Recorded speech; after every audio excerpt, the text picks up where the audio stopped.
अस्सलाम वालेकुम 7th class. आज का हमारा मज़मून है इस्लामियात और उन्वान है हमारा कि हमने मफ़हूम पढ़ना है सूरतुद दुहा का और सूरतुज़ ज़िलज़ाल का। कोड नंबर है हमारा 12.16.37। अऊज़ु बिल्लाहि मिनश शैतानिर रजीम, बिस्मिल्लाहिर्रहमानिर्रहीम। सूरतुद दुहा हम स्टार्ट करेंगे। सूरतुद दुहा उस वक्त नाजिल हुई जब नबी करीम सल्लल्लाहु अलैहि वसल्लम ने यानी आप सल्लल्लाहु अलैहि वसल्लम ने ऐलान नबूवत फरमाया और वही का सिलसिला उन दिनों में रुका हुआ था, यानी अल्लाह ताला की तरफ से कोई वही नहीं नाजिल हो रही थी।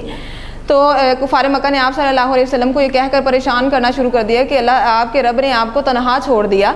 तो उनकी बातों से, उन हालात में नबी करीम सल्लल्लाहु अलैहि वसल्लम बहुत ज़्यादा परेशान थे, रंजीदा थे उनकी बातें सुनकर। तो अल्लाह ताला ने आप सल्लल्लाहु अलैहि वसल्लम को तसल्ली देते हुए इरशाद फरमाया कि बेशक आपके रब ने आपको कभी तनहा नहीं छोड़ा और ना ही वो आपसे नाराज़ है। तो सूरत का स्टार्ट है जो यहाँ पर अल्लाह ताला ने वदुहा यानी कसम खाई। सूरत दुहा इसी के नाम पर है, वदुहा के, और इसका मतलब है रोशन दिन की। अल्लाह ताला ने रोशन दिन की कसम खाई, व लैली और रात की, यानी रोशन दिन की कसम खाने के बाद रात के सुकून की कसम खाई। फिर अल्लाह ताला ने यानी एक कसम खाने के बाद इरशाद फरमाया कि बेशक आपके रब ने आपको नहीं छोड़ा और ना ही वो आपसे नाराज़ है, और अनकरीब आपका रब आपको वो सब कुछ अता फरमाएगा, वो नेमतें, वो यानी फतूहात, वो सारी कामयाबियाँ कि आप वो बहुत ज़्यादा खुश हो जाएंगे। और बेशक यानी आपके लिए जो आखिरत है वो इस दुनिया से बेहतर है। तो वला सौफ़ा युअतीका रब्बुका फतरदा, और अनकरीब आपका रब आपको वो सब कुछ अता फरमाएगा कि आप राज़ी हो जाएंगे, आप खुश हो जाएंगे। तो अल्लाह ताला उसके बाद अल्लाह ताला अपने एहसानात का तज़किरा फरमा रहे हैं कि अल्लाह ताला फरमा रहे हैं कि हमने आपको उस वक्त भी तनहा ना छोड़ा जबकि आप यतीम पैदा हुए थे। हमने आपको उस वक्त ठिकाना अता फरमाया, आपकी परवरिश के लिए बेहतरीन सामान किए। यानी जब नबी अकरम सल्लल्लाहु अलैहि वसल्लम पैदा हुए तो आपके वालिद मोहतरम वो यानी फ़ौत हुए, पहले ही फ़ौत हो चुके थे।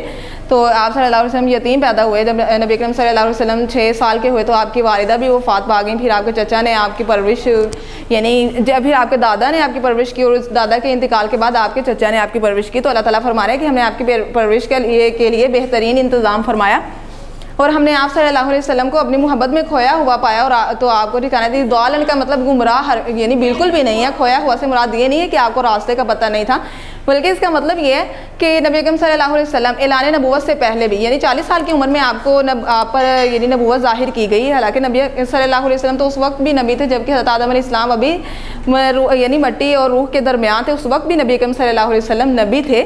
तो यहाँ इससे मुराद ये कि जब नबी करीम सल्लल्लाहु अलैहि वसल्लम अल्लाह ताला की यानी वहदानियत के लिए या एक हकीकत को तलाश करने के लिए नबूवत से पहले भी यानी ऐलान नबूवत से पहले भी गारे हिरा में तशरीफ़ ले जाया करते थे। बहुत दिन वहाँ पर अपना सामान लेकर खाने पीने का वहाँ ले जाते और अल्लाह ताला की इबादत में मसरूफ़ रहते और बुतों की इबादत नहीं करते थे।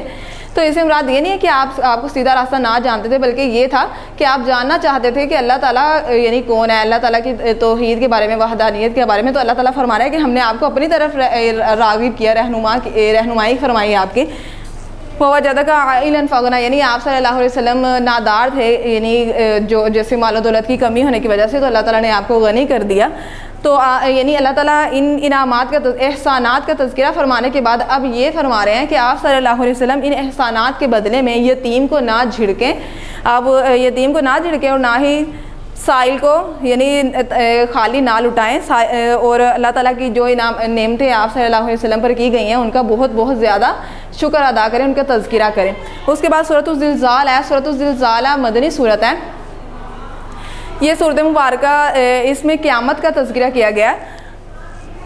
इसका नाम सूरतुज़ ज़लज़लाती भी है, सूरतुज़ ज़िलज़ाल, और इसको सूरतुज़ ज़लज़लाती भी कहा गया है। इसमें क़यामत के ज़लज़ले का तज़किरा किया गया है। इसके स्टार्ट में ही, शुरू में ही यानी कहा गया है कि जब ज़मीन यानी सख्त हिलाई जाएगी, सख्ती से उसको हिलाया जाना, यानी ज़मीन के ज़लज़ले। तो यानी ये बात बयान की गई कि क़यामत आने से पहले ज़मीन में बहुत ज़्यादा ज़लज़ले आएंगे और ज़मीन पर जो कुछ भी है वो सब कुछ तहस नहस हो जाएगा, सारा कुछ ख़त्म हो जाएगा। पहाड़ रुई बनकर यानी उड़ने लगेंगे, सारा कुछ ख़त्म हो जाएगा, जो मकान जो सब कुछ है, यहाँ तक कि जो ज़मीन के अंदर ख़जाने हैं, ज़मीन के जो यानी नबातात हैं इस सूरत में, या जो भी ख़जाने जिस किस्म के भी मादनियात, और उसके अलावा जो मुर्दे दफन किए गए हैं वो सब कुछ ज़मीन निगल देगी, यानी ज़मीन के अंदर कुछ भी ना रहेगा। یہ سارا بِأَنَّ رَبَّكَ وَحَالَهَا، یعنی زمین اپنے بارے میں، اور جو یعنی انسان یہ سب کچھ حالات جب دیکھے گا، قیامت کا اتنا خوفناک منظر جب دیکھے گا، تو وہ کہے گا کہ یہ سب کچھ کیا ہے. اس کے سامنے اس کے ایک ایک عمل کے بارے میں یعنی وہ سارا کھل کے سامنے آ جائے گا. اس نے جو چھپ کر اللہ تعالیٰ سے چھپ کر گناہ کیے یا نیکی کی، یا جو ظاہراً جو کچھ بھی کیا، وہ سارا کچھ وہ دیکھ لے گا اپنی آنکھوں سے. تو وہ یہ حالات دیکھ کر کہے گا کہ یہ سب کچھ کیا ہوا، کہ وہی یعنی یہ جو جن اعمال کی وجہ سے وہ گناہ کیا کرتا تھا، آج وہ اس کے سامنے ہوں گے. تو یومئذ تحدث اخبارہا، اس دن یہ اپنی خبریں بیان کرے گی، یعنی یہ زمین، یہاں تک کہ انسان کے اپنے اعضاء، اس کے ہاتھ، اس کے پاؤں اس کے خلاف گواہی دیں گے. یعنی اگر اس نے کوئی برائی کی ہوگی، برے کام کیے ہوں گے، تو اگر اس کی زبان اس وقت بند کر دی جائے گی، اور اس کے اعضاء اس بات کی گواہی دیں گے کہ ہم یعنی گواہ ہیں کہ اللہ تعالیٰ اس نے فلاں کام فلاں وقت میں اس جگہ پر کیا. اس دن یعنی انسان کو اس کے اعمال دکھائے جائیں گے. پھر جو کچھ بھی اس نے نیکی کی ہوگی، یعنی جو بھی اس نے عمل کیا ہوگا، اگر ذرہ برابر بھی اس نے اچھائی والا عمل کیا ہوگا، نیکی کی ہوگی، تو وہ ضرور اس نیکی کو دیکھے گا. اور اگر اس نے ذرہ برابر بھی کوئی برائی کی ہوگی، تو وہ ضرور اس برائی کو بھی دیکھے گا. اعمال کی جزا و سزا کے بعد دو گروہ ہوں گے، ایک نیکی کا اور ایک بدی کا. تو یعنی جس کے متعلق اس کا فیصلہ کیا جائے گا، اگر تو وہ نیک گروہ میں شامل کیا جائے گا تو اس گروہ کے ساتھ وہ واپس لوٹے گا. اگر وہ گناہ گاروں میں شامل ہوگا تو وہ بدی والے گروہ کے ساتھ واپس لوٹے گا. تو یہ سورۃ الضحیٰ اور سورۃ الزلزلہ کا مفہوم ہے. مجھے امید ہے کہ آپ کو اس کی سمجھ آ گئی ہوگی. اللہ حافظ.